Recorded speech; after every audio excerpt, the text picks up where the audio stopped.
السلام عليكم ورحمة الله وبركاته. بسم الله الرحمن الرحيم. الحمد لله رب العالمين والعاقبة للمتقين. الصلاة والسلام على سيدنا محمد أشرف الأنبياء والمرسلين وعلى آله الطيبين وأصحابه الطاهرين والمؤمنين والمسلمين كلهم أجمعين.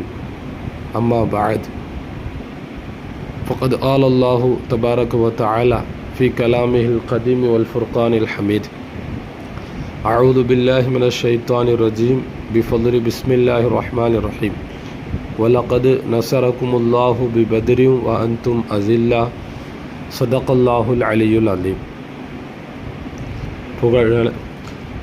புகழ் அனைத்தும் அகிலத்தை படைத்து பரிபாலிக்கக்கூடிய அல்லாஹ் ஒருவனுக்கே உரித்தாகட்டுமாக. அல்லாஹ்வின் மேலான சாந்தியும் அவனது கருணையும் நம் உயிருக்கும் உயிரான உயிரினும் மேலான அருமை நாயகம் முஹம்மது ரசூலுல்லாஹி ஸல்லல்லாஹு அலைஹி வஸல்லம் அவர்களின் மீதும் உலக முஸ்லிம்கள் எல்லோரின் மீதும் அல்லாஹ்வின் வற்றாத கருணை என்றென்றும் நின்று நிலவட்டுமாக. ஆமீன். கண்ணியத்திற்குரிய அல்லாஹ்வின் நல்லடியார்களே, புனிதம் வாய்ந்த ரமலான் மாதத்தினுடைய இந்த 17வது நாள் வரலாற்றில் மிகவும் சிறப்பு பெற்ற ஒரு நாள். பத்ரு போர் என்ற இஸ்லாமிய வரலாற்றையே மாற்றி அமைத்த ஒரு புகழ்பெற்ற போர் நடந்த நாள் இந்த பத்ருடைய நாள். கண்ணியத்திற்குரியவர்களே, பொதுவாக ஒரு சமூகத்தினுடைய முதுகெலும்பு என்பது அந்த சமூகத்தினுடைய வரலாறுகள் தான்.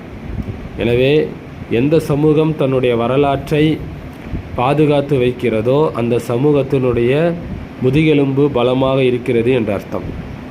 அந்த அடிப்படையில் இஸ்லாமியர்களாகிய நாம் நம்முடைய முன்னோர்களின் சஹாபாக்களின் வரலாறுகளை, நம்முடைய முன்னோர்களுடைய வரலாறுகளை தெரிந்து வைத்து கொள்வது அடுத்த தலைமுறை வரை இஸ்லாமை கொண்டு போய் சேர்ப்பதற்குண்டான ஒரு அடிப்படையான விஷயம் என்பதை நாம் தெரிந்து கொள்ள வேண்டும். எந்த சமூகம் தன் முன்னோர்களுடைய வரலாற்றை பாதுகாக்கவில்லையோ, தெரிந்து கொள்ளவில்லையோ, அந்த சமூகம் இனி வருங்காலத்திலே வரலாறு படைக்காது என்பதுதான் உலகத்தினுடைய யதார்த்தமான உண்மை. கண்ணியத்திற்குரியவர்களே, பொதுவாக ஸல்லல்லாஹு அலைஹி வஸல்லம் அவர்களாக இருக்கட்டும், முந்தி வாழ்ந்த நபிமார்களாக இருக்கட்டும், இந்த உலகத்திலே மனித குலத்திற்கு நேர்வழிக்காக வந்த நபிமார்கள் யாருமே போரை அவர்கள் விரும்பியது கிடையாது. ஸல்லல்லாஹு அலைஹி வஸல்லம் அவர்களும் சொல்வார்கள், நீங்கள் போர் இல்லாமல் இறைவனிடத்திலே ஆஃபியத்தை கேளுங்கள் என்று சொல்லுவாங்க. போரை சந்திக்க வேண்டும் என்று நீங்கள் ஆசைப்படாதீர்கள் என்று ஸல்லல்லாஹு அலைஹி வஸல்லம் அவர்கள் சொல்லியிருக்கிறார்கள். சரி, அப்படி இருந்தும் ஸல்லல்லாஹு அலைஹி வஸல்லமுடைய காலத்திலே ரசூலுல்லாஹி ஸல்லல்லாஹு அலைஹி வஸல்லம் அவர்கள் கலந்து கொண்ட அல்லது ஸல்லல்லாஹு அலைஹி வஸல்லம் அவர்கள் அனுப்பி வைத்த என்று பல போர்கள் நடந்ததற்குண்டான காரணம் என்ன என்றால், பொதுவாக ஒரு நாட்டினுடைய அரசாங்கம், ஒரு நாட்டினுடைய அந்த தலைமைத்துவம் தன்னுடைய நாட்டினுடைய அரசாங்கத்தையும் தன்னுடைய அதிகாரத்தையும் தன்னுடைய ஆட்சியையும் பாதுகாத்து கொள்வதற்கு சில நேரங்களிலே போர் தேவைப்படுகிறது. அந்த அடிப்படையில் இஸ்லாத்திலே நடந்த முதல் பெரிய போர் இந்த பத்ரு போர். கண்ணியத்திற்குரியவர்களே, இந்த போர் சம்பந்தமாக நிறைய விஷயங்களை நாம் தெரிந்து கொள்ள வேண்டும். பத்ரு போர் சம்பந்தமாக தெரிஞ்சு வச்சிருக்கிறோம். ஆனால் எந்த அளவுக்கு அதை நாம் தெரிந்து கொள்ள வேண்டுமோ அந்த அளவுக்கு நாம் இப்பொழுது தெரிந்து வைத்து கொள்வதில்லை. ஏன்னு சொன்னால், நாம் வருடம் குறிப்பிட்ட அந்த நாட்களிலே அந்த வரலாறுகளை நாம் பேசிக்கொண்டே வருகின்ற பொழுதுதான் அந்த வரலாறு அடுத்த சமூகம் வரை போய் சேரும். நம் இந்தியாவில் நம்முடைய இஸ்லாமியர்கள் தான் இந்திய திருநாட்டினுடைய விடுதலைக்காக தங்கள் இரத்தங்களை வேர்வைகளாக சிந்தி பாடுபட்டவங்க. ஆனால் இந்திய சுதந்திரம் அடைந்து ஒரு 100 ஆண்டுகள் கூட இன்னும் ஆகவில்லை. அதற்குள் இந்தியாவிற்கும் இஸ்லாமியர்களுக்கும் சம்பந்தம் இல்லை என்கின்ற ஒரு மோசமான பொய் பிரச்சாரத்தை இன்றைய சில கோழைகள், இன்றைய சில முதுகெலும்பில்லாத கோழைகள் முஸ்லீம்களின் மீது வைத்து வருகிறார்கள். இதுக்கு என்ன காரணம்? நம்முடைய முன்னோர்கள் செய்த தியாகங்களை நாம் பாதுகாக்காதது தான் காரணம். நம்முடைய இஸ்லாமியர்கள் இந்திய விடுதலைக்காக பாடுபட்ட அந்த வரலாறை நாம் பாதுகாக்க தவறியது தான் இந்த மோசமான சூழ்நிலைக்கு காரணம். எனவே நம்முடைய முன்னோர்களுடைய வரலாறுகளை பாதுகாக்க வேண்டும். ஹைர், இப்பொழுது இந்த பத்ரு போர் சம்பந்தமான நிறைய விஷயங்கள் பேச வேண்டும். ஒரே ஒரு இரு விஷயங்களை மட்டும், அதுவும் இந்த போரினுடைய ஒரு சுருக்கத்தை நாம் தெரிந்து கொள்ள வேண்டும். ஸல்லல்லாஹு அலைஹி வஸல்லம் அவர்களுக்கு நுபுவத் வெளிப்பட்டு மக்காவில் 13 ஆண்டு காலம் இருந்தாங்க. இந்த 13 ஆண்டு காலத்தில் யார் இஸ்லாமியர்களை அடித்தாலும் துன்புறுத்தினாலும் வேதனை கொடுத்தாலும் இஸ்லாமியர்கள் அதற்கு பதில் தாக்குதல் செய்யக்கூடாது. அடித்தா வாங்கிக்கணும், திருப்பி அடிக்கக்கூடாது. இது அல்லாஹ்வினுடைய கட்டளை. அதாவது பெரும் ஹம்சா ரலியல்லாஹு தஆலா அன்ஹு, உமர் ரலியல்லாஹு தஆலா அன்ஹு போன்ற பெரும் வீர சஹாபாக்கள் இஸ்லாத்திலே நுழைந்திருந்தாலும் கூட தங்களை தாக்குபவர்களை தடுப்பதற்கோ எதிர்த்து தாக்குவதற்கோ அனுமதி கிடைக்கவில்லை. ஸல்லல்லாஹு அலைஹி வஸல்லம் மதீனாவுக்கு வந்ததற்கு பின்னால் ஹிஜ்ரி 2 சஃபர் மாதத்தில் தான் ஸல்லல்லாஹு அலைஹி வஸல்லம் அவர்களுக்கு போர் செய்வதற்குண்டான அனுமதி வருகிறது. அப்போ இந்த பத்ரு போர், இதுக்கு பேர் பத்ரே குப்ரா, அதாவது பெரிய பத்ருன்பாங்க. இதற்கு முன்னாலேயும் சில படைகளை அனுப்பியிருக்கிறாங்க. சில சண்டைகளும் நடந்திருக்கிறது. அப்போது இந்த மாதிரி அல்லாஹ் தஆலாவிடமிருந்து போர் செய்வதற்குண்டான அனுமதி சஹாபாக்களுக்கு கிடைக்குது. ரசூலின் மூலமாக சஹாபாக்களுக்கு அல்லாஹ் தரான். அப்போது ஸல்லல்லாஹு அலைஹி வஸல்லம் என்ன செய்வார்கள்? தங்களுடைய ஆட்சி அதிகாரத்தை, தங்களுடைய அந்த வரையறைக்கு உட்பட்ட அந்த ஆட்சி அதிகாரத்தினுடைய பகுதியை பாதுகாத்து கொள்வதற்கு அவ்வப்பொழுது தங்களுக்கு ஏதாவது எதிரிகளின் மூலமாக, மக்கா காஃபிர்களின் மூலமாக ஆபத்து வருகிறதா அப்படின்னு சொல்லி வேவு பார்ப்பதற்கு சில சஹாபாக்கள் அடிக்கடி அனுப்புவாங்க. அப்படி அனுப்புகின்ற பொழுதுதான் ஸல்லல்லாஹு அலைஹி வஸல்லமுக்கு ஒரு தகவல் தெரிகிறது. மக்காவிலிருந்து ஒரு பெரிய குறைஷிகளுடைய அந்த குஃபார்களுடைய கூட்டம் ஒரு பெரிய செல்வத்தோட, நிறைய காசு பணத்தோட ஷாம் சிரியா தேசத்திற்கு வியாபாரத்திற்கு போய் அங்கே பெரும் லாபத்தை ஈட்டி கொண்டு வருகிறார்கள். இப்போ இங்கே ஒரு விஷயம் வரலாற்றில் நம்ம தெரிஞ்சுக்கணும். இப்போ அவங்க காசு தானே அவங்க வராங்க, இஸ்லாமியர்கள் இன்னொருத்தருடைய காசை அடித்து பிடுங்கலாமா அப்படிங்கிற மாதிரியான கேள்விகள். இதற்கு 2 வகையான பதில். ஒன்று, இந்த காசுகள்லாம் அவங்களுக்கு எங்கேருந்து கிடச்சிச்சு அப்படின்னா, மக்காவிலிருந்து தங்கள் ஈமானுக்காக வேண்டி அனைத்தையும் துறந்து விட்டு, சொத்து சுகங்கள் வீடு வாசல்லாம் விட்டுட்டு முஹாஜிர்கள் மதீனாவுக்கு வந்தாங்களா என்ன, அந்த முஹாஜிர் சஹாபாக்களுடைய சொத்துக்கள் தான் அது. அநியாயமாக விட்டுட்டு வந்துட்டாங்க, அகதிகளாக மதீனாவுக்கு வந்துட்டாங்க. இப்போ அந்த சொத்துக்கள் மக்காவில் இருக்குது. இதை ஃபுல்லாக காஃபிர்கள் எடுத்துக்கிட்டாங்க.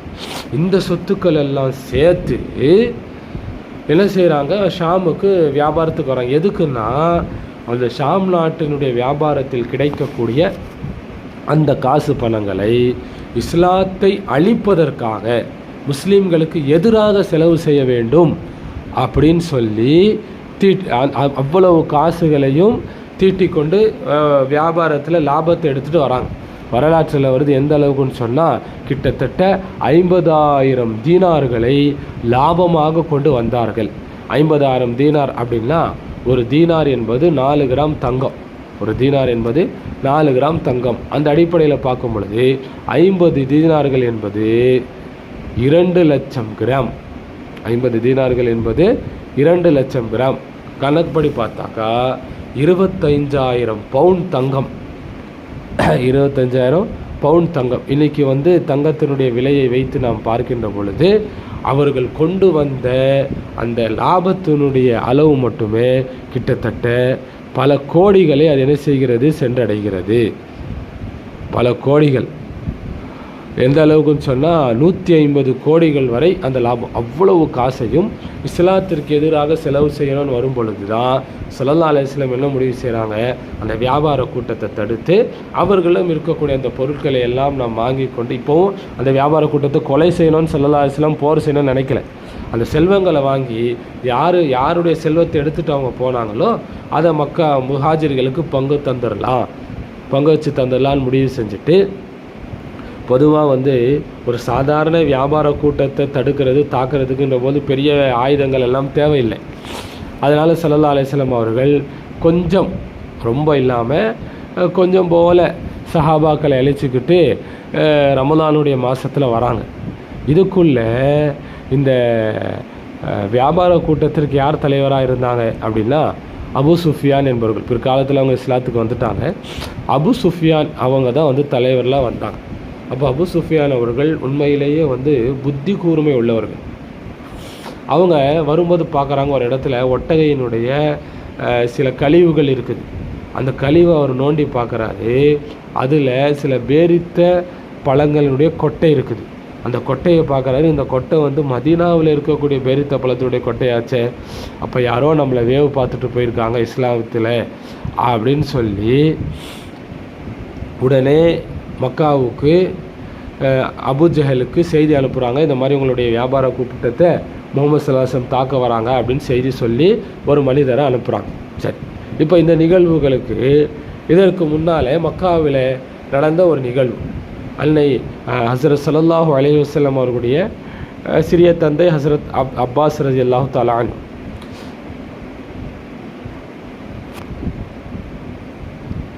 அப்பாஸ் ரலியல்லாஹு தஆலாவுடைய சகோதரி தான் அன்னை ஆத்திகா ரலியல்லாஹு தஆலா அன்ஹா.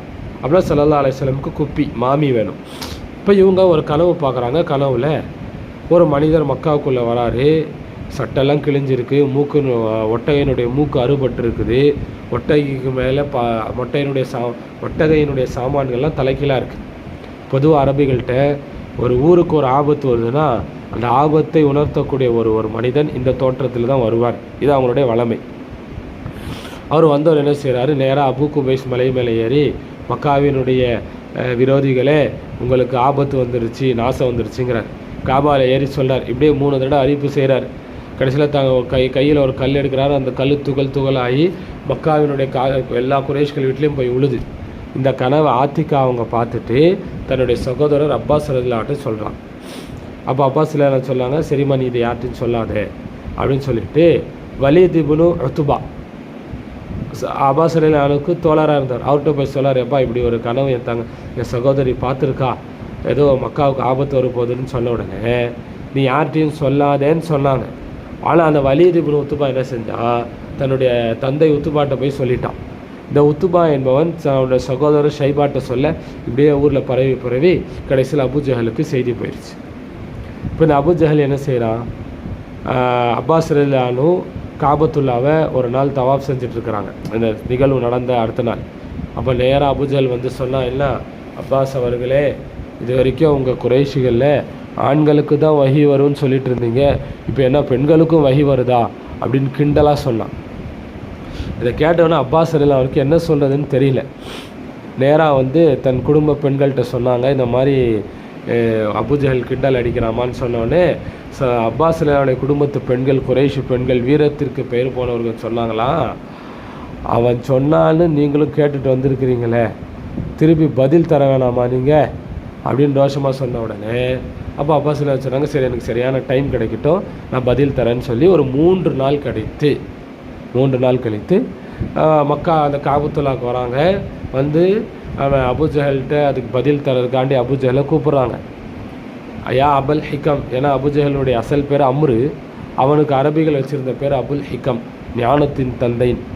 ஸல்லல்லாஹு அலைஹி வஸல்லம் அவங்க தான் அவனுக்கு அபுஜஹல், மடமையின் தந்தைன்னு பேர் வச்சாங்க. அவன் கூப்பிட்றாங்க, அவன் காதில் விழுந்து உள்ளாத மாதிரியே இருக்கிறான். திரும்ப கூப்பிட்றாங்க. கடைசியில் அவன் கூப்பிட்டுட்டே இருந்த உடனே திரும்பி பார்த்துட்டு பேச வர்றதுக்குள்ளே ஒரு மனிதர் மக்காவுக்குள்ளே அதே மாதிரி ஒட்டகத்தினுடைய மூக்கை அறுத்துட்டு ரத்தத்தை சட்டையில் தேய்ச்சிட்டு சட்டையை கிழிச்சிட்டு ஆபத்தே ஆபத்தே ஆபத்தே அப்படின்னு சொல்லி உள்ளே வராரு. இவர் யாருன்னா இந்த அபு சுஃபியான் அவர்கள் தனக்கு ஆபத்து வருவதாக மக்காவில் அபுஜஹல்கிட்ட போய் சொல்லுன்னு சொல்லி ஒருத்தர் அனுப்பினாரா இல்லை, அவர் தான் இவர். உடனே அபுஜஹல் பார்த்தான், இதுதான் நம்மளுக்கு நல்ல சான்ஸ், இத்தோட முகமது ஸல்லல்லாஹு அலைஹி வஸல்லம் அவர்களையும் முஸ்லீம்களையும் நம்ம ஒழித்து கட்ட வேண்டும், நஊது பில்லா அந்த எண்ணத்தில் என்ன செய்கிறான், வந்துட்டான். இப்போ என்ன செஞ்சான், மக்காவில் இருக்கக்கூடிய எல்லா காஃபிர்களும் குடும்பத்துக்கு ஒருத்தர் வந்தே ஆகணும், ஏன்னா உங்கள் எல்லோரும் காசு தானே நீங்கள் வியாபாரத்துக்கு போட்டிருக்கீங்க, எல்லோரும் வந்தே ஆகணும்னு முடிவு பண்ணிட்டான். அப்போது அதுவரை அப்பாஸ் ரலியல்லாஹு இஸ்லாத்தை ஏற்றுக்கிட்டாங்க, ஆனால் இஸ்லாத்தை வெளிப்படுத்தலை.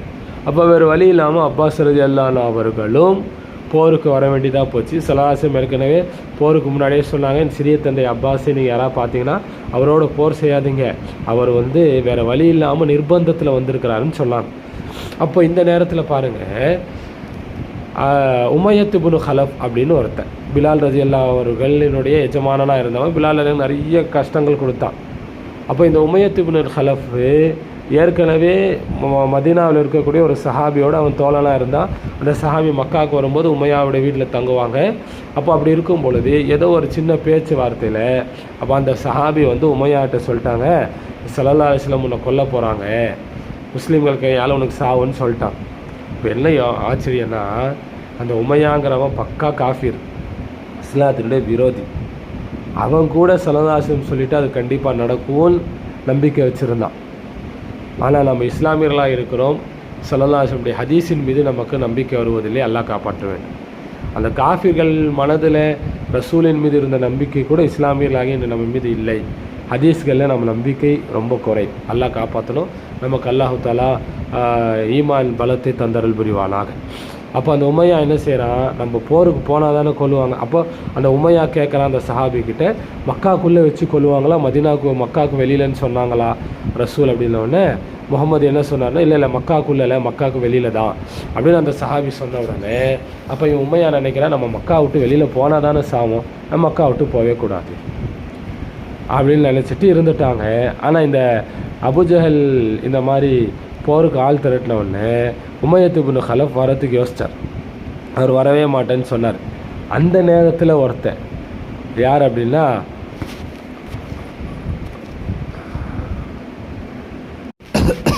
அந்த நேரத்தில் உத்துபத் இப்னு அபி முகைஸ் அப்படிங்கிற ஒருத்தன். இவன் யாருன்னா, ஸல்லல்லாஹு அலைஹி வஸல்லம் அவர்கள் ஆரம்ப கட்டத்தில் மக்காவில் காபாவில் தொழும் பொழுது, அவர்கள் சஜ்தாவில் இருக்கும் பொழுது ஸல்லல்லாஹு அலைஹி வஸல்லம் அவர்கள் மீது அந்த ஒட்டகையினுடைய அந்த கழிவுகளை போட்டவன். அப்போ அந்த நிகழ்வுக்கும் பத்ருக்கும் ஒரு சம்மந்தம் இருக்குது. அப்போது அது நம்ம நிகழ்வு கேள்விப்பட்டிருப்போம். அபுஜஹல் ஒரு தடவை என்ன செய்கிறான், ஸல்லல்லாஹு அலைஹி வஸல்லம் காபத்துல்லாஹ் தொழுதுட்டு இருக்கும்போது தன் சஹாக்களை கூட இருந்த அந்த கூட்டாளிகளை சொல்கிறான், இந்த வீட்டில் நேற்று ஒட்டகம் அறுத்தாங்க, அப்போ அநேகமாக அந்த ஒட்டகத்தினுடைய குடல் குந்தாணி கழிவெல்லாம் இருக்கும், அதை யார் கொண்டு இந்த முஹம்மது ஸல்லல்லாஹு அலைஹி வஸல்லம் அவன் தொழுறான் முதுகு மேலே போடுவா அப்படின்ன உடனே இந்த உக்குபத் இப்னு அபி முகைஸுங்கிறவன் தான் என்ன செஞ்சான், அதை போய் கொண்டு ஸல்லல்லாஹு அலைஹி வஸல்லம் மேலே போட்டான். ஸல்லல்லாஹு அலைஹி வஸல்லம் சுஜூதிலே இருக்கிறாங்க. இப்போ ஏன்ச்சா மேலே ஃபுல்லாக விழுந்துடும், இதை பார்த்து சிரிக்கணும். வரலாற்றில் வருது, இப்படி மேலே போட்ட உடனே அங்கே இருந்த அந்த அபுஜஹலுடைய கூட்டத்தார்கள்லாம் விழுந்து சிரித்தாங்களாம். ஒருத்தர் இன்னொருத்தர் மேலே விழுந்து சிரிக்கிறாங்க. ஸல்லல்லாஹு அலைஹி வஸல்லம் ஏஞ்சிக்க முடியாமல் இருக்கிறத பார்த்த உடனே அப்போ அப்துல்லா இப்னு மஸ்ஊத் ரலியல்லாஹு அன்ஹு சொல்கிறாங்க, நாங்கள் இதை பார்த்துட்டு இருந்தோம், ஆனால் எங்களால் ஒன்றும் செய்ய முடியல. ஏன்னா எங்கள் குலம் சாதாரண குடும்பம், பெரிய குறைஷ் மாதிரி பெரிய குலம் கிடையாது. அப்போ நான் போய் அன்னை ஃபாத்திமா ரலியல்லாஹு, அது வரைக்கும் அவங்களுக்கு 10 வயசு கூட வரல ஃபாத்திமா அம்மாவுக்கு. அப்போ அந்த சிறுமி ஸல்லல்லாஹு அலைஹி வஸல்லம் மேலே இருந்த அந்த குடலில் இருக்கக்கூடிய எல்லா கழிவுகளையும் நீக்கிட்டு ஸல்லல்லாஹு அலைஹி வஸல்லம் அவர்கள் சுஜூதிலிருந்து ஏஞ்சி தொழுகையை முடிச்சுட்டு தன் மகளை தன் நெஞ்சோடு அணைத்து கொண்டார்கள். அப்போ அந்த ஃபாத்திமா நாயகி ரலியல்லாஹு தஆலா அன்ஹா அபுஜஹலை போய் நேரடியாக திட்டுறாங்க. எவ்வளோ பெரிய தலைவன் அவனை தைரியமாக அத்தனை பேருக்கு முன்னாடி கண்டித்த உடனே இப்போ ஸல்லல்லாஹு அலைஹி வஸல்லம் வந்தார்கள். அல்லாஹ் தஆலாவிடத்தில் அவர்களை பொறுப்பு ஒப்படைத்து ஒரு 7 பேரை சொல்லி அதே இடத்தில் பதுவா செஞ்சான். எல்லாம் இவர்களை நீ பார்த்துக்கொள். அந்த 7 பேரும் இந்த பத்ர் கோர்புரத்தில் கொல்லப்பட்டார்கள். இப்போது என்ன நிகழ்வு, இப்போ இந்த மாதிரி என்னோடனே இப்போ இந்த உமையத் இப்னு ஹலஃப் அப்படிங்கிறவன் போருக்கு வரலை. அப்போது இந்த உக்குபத் இப்னு அபி முகைஸ் அப்படிங்கிற என்ன செய்கிறான், அந்த காலத்தில் பெண்கள் தலைக்கு சாம்பிராணி போடுவாங்க, சாம்பிராணி புகை. இந்த சாம்பிராணி புகையை எடுத்துகிட்டு எங்கள் வீட்டில் உமையத் இப்னு ஹலஃப்கிட்ட கொடுத்து, ஏப்பா நீயும் போட்டுக்க, ஏன்னா நீ தான் பொம்பளையாச்சே, வராமல் பயந்துட்டு உள்ளே இருக்கிறிய அப்படின்னோடனே அவனுக்கு ரோஷம் வந்துருச்சு. உமையத் இப்னு ஹலஃப் கடைசியில் அவனும் போருக்கு வந்துடுறான். இப்போ ஸல்லல்லாஹு அலைஹி வஸல்லம் பார்க்குறாங்க, இந்த வியாபார கூட்டத்தை எதிர்பார்த்துட்டு நிற்கிறாங்க. ஆனால் வியாபார கூட்டத்தில் உடனே இந்த அபு சுஃபியான் அவர் என்ன செய்கிறாரு, தந்திரமாக தன்னுடைய வளமையாக வரக்கூடிய பாதையை மாற்றி கடலோர பகுதியாக மக்காவுக்கு வந்துடுறார். ஆனால் இந்த அபுஜஹல் என்ன செஞ்சுட்டா, இங்கேருந்து ஒரு 1000 பேரை படையை திரட்டிட்டு ஒரு பெரும் படையோட பாட்டத்தோட கூத்து கும்மாலம் அடிச்சுட்டு பாட்டு பாடக்கூடிய பெண்களோட எல்லாம் வராங்க. கடைசியில் பார்த்தா எல்லாரும் அந்த பத்ர் அப்படிங்கிறது ஒரு கிணத்துக்கு உண்டான பேர். அந்த கிணத்துக்கு சொந்தக்காரர் பேர் பத்ர். அவர் பேர்னால அந்த கிணத்துக்கு பத்ருன்னு பேர். அந்த கிணறு அந்த இடத்துல இருந்தனால அந்த மைதானத்துக்கு பத்ர். அந்த மைதானத்தில் அந்த போர் நடந்தனால அந்த போருக்கு பத்ரு போர். அந்த போரில் கலந்துட்டனால அந்த சஹாபாக்களுக்கு பத்ரிங்கிறது பேர். பொதுவாகவே கிணறு இருக்கக்கூடிய பக்கத்தில் அன்றைய மக்கள் என்ன செய்வாங்கன்னா வியாபாரம் செய்வாங்க. அப்போது இந்த பத்ருங்கிற இடத்துக்கு வந்துடுறாங்க. நிறைய அற்புதமான நிகழ்வுகள் ஸல்லல்லாஹு அலைஹி வஸல்லம் பார்க்குறாங்க. இந்த வியாபார கூட்டம் இல்லை. அப்போது அலி ரலியல்லாஹு அவர்களையும் இன்னொரு சஹாபியும் ஸல்லல்லாஹு அலைஹி வஸல்லம் வேவு பார்க்க அனுப்புகிறாங்க. அப்போ அவங்க போகும்போது ஒரு 2 பெண்கள் மலைக்கு அந்த பக்கம் காஃபிர்கள் கூட்டம் 1000 பேர் நிற்கிறாங்க. இது முஸ்லீம்களுக்கு இன்னும் தெரியல.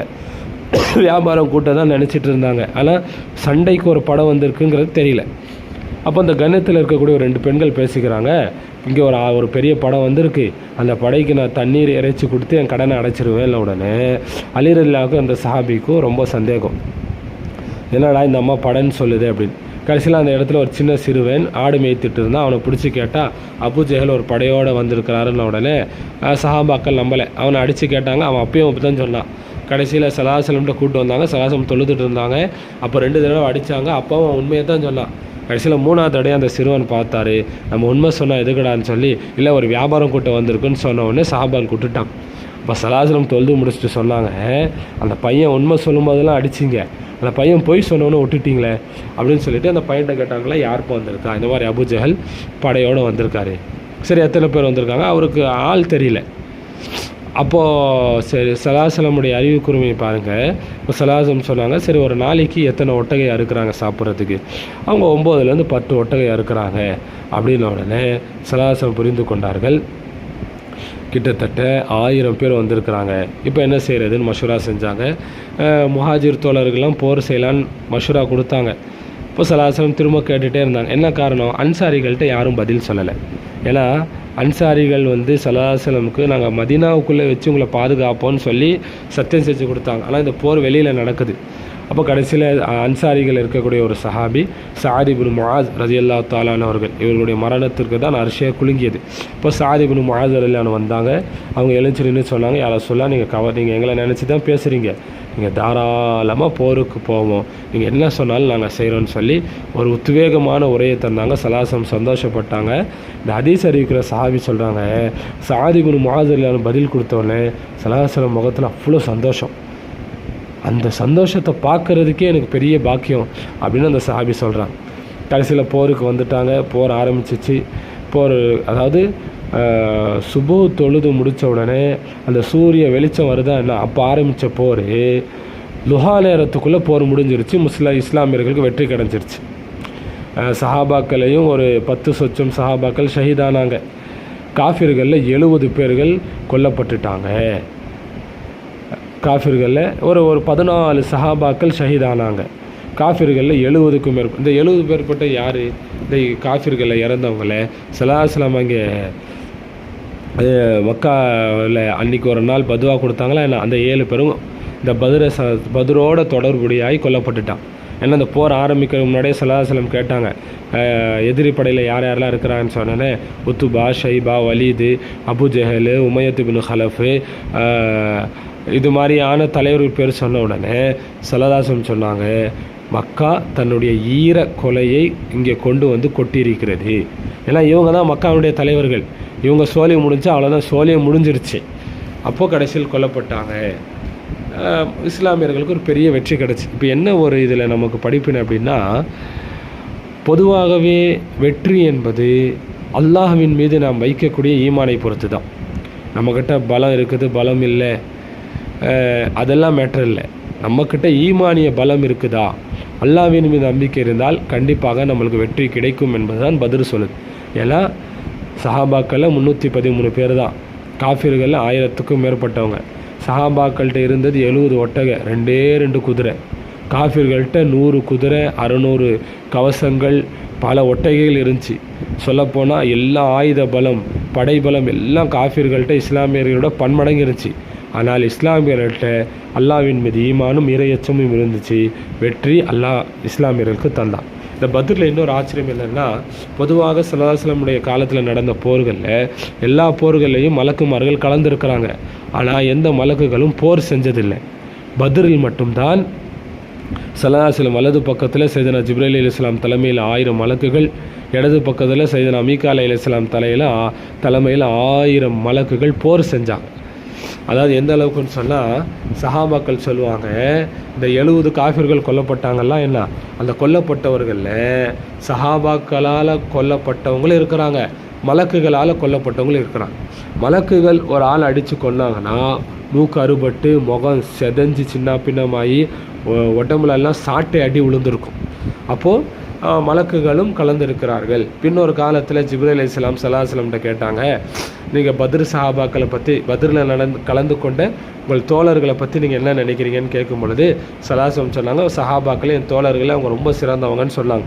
அப்போ ஜிப்ரீல் அலைஹிஸ்ஸலாம் சொன்னாங்களா, அதே மாதிரி தான் பத்ரில் கலந்து கொண்ட மலக்குமார்கள் தான் மலக்குகள் கூட்டத்தில் எங்கள்கிட்ட ரொம்ப சிறந்தவங்க அப்படின்னு சொன்னாங்க. இது பத்ரினுடைய ஒரு சுருக்கமான வரலாறு. இந்த பத்ர் நமக்கு சொல்ல வரக்கூடியது, நமக்கு வெற்றி வேண்டுமென்றால் அல்லாஹ்வின் மீது ஈமானும் இறையச்சமும் இருக்க வேண்டும். இன்றைக்கி இதற்கு ஒரு நல்ல உதாரணம் சொல்கிறதா இருந்தால், பலஸ்தீன் பூமியில் வாழக்கூடிய அந்த வீர இஸ்லாமியர்களை சொல்லலாம். இஸ்ரேல் உலகத்தினுடைய எல்லா ஆட்சி அதிகாரத்தையும் இந்த கையில் வச்சுருக்கு.